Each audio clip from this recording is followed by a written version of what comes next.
Bride যদি টেনশানে পড়ে তাহলে মেকআপ আর্টিস্টের হাল কেমন হয় তোমরাই বলো। আর এদিকে তো আমি ঠান্ডা লাগিয়ে গলা বসিয়েই ফেলেছি, তাই এমন শোনাচ্ছে। তো যাই হোক, আমি তো ব্রাইডের বাড়ি চলে এসেছি। আর এটা ছিল আমার 15ই ডিসেম্বরের ফার্স্ট ব্রাইড তো আমার থেকে হেভি টেনশানে ছিল যে কেমন কি লুক আসবে, আদৌ ওকে ভালো লাগবে কিনা, আদৌ সবাই ভালো বলবে কিনা, না যদি ভালো লাগে ও নাকি বিয়েরটাই ক্যান্সেল করে দেবে, এরকম একটা ব্যাপার ওর মনের মধ্যে চলছিল। এবার ভাবো মেকআপ আর্টিস্টের হাল কেমন আসে।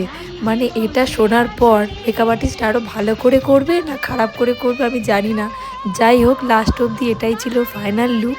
ওকে কেমন লাগছে আমার ওর থেকে জানা হয়নি, কারণ আমার সেকেন্ড ব্রাইড ছিল। তো তোমরাই দেখে জানিও ওকে কেমন লাগছে, ওকে ভালো লাগছে কিনা। সত্যি বলতে আমার ওকে বেশ ভালোই লাগছিল, কারণ ওকে এমনিই মিষ্টি মিষ্টি দেখতে, আর তারপর সাজার পরে তো একদম লাল টুকটুকে বউ লাগছিল। তো যাই হোক, আমার কাজ যদি ভালো লেগে থাকে তোমরা আমাদের সঙ্গে যোগাযোগ করতে পারো।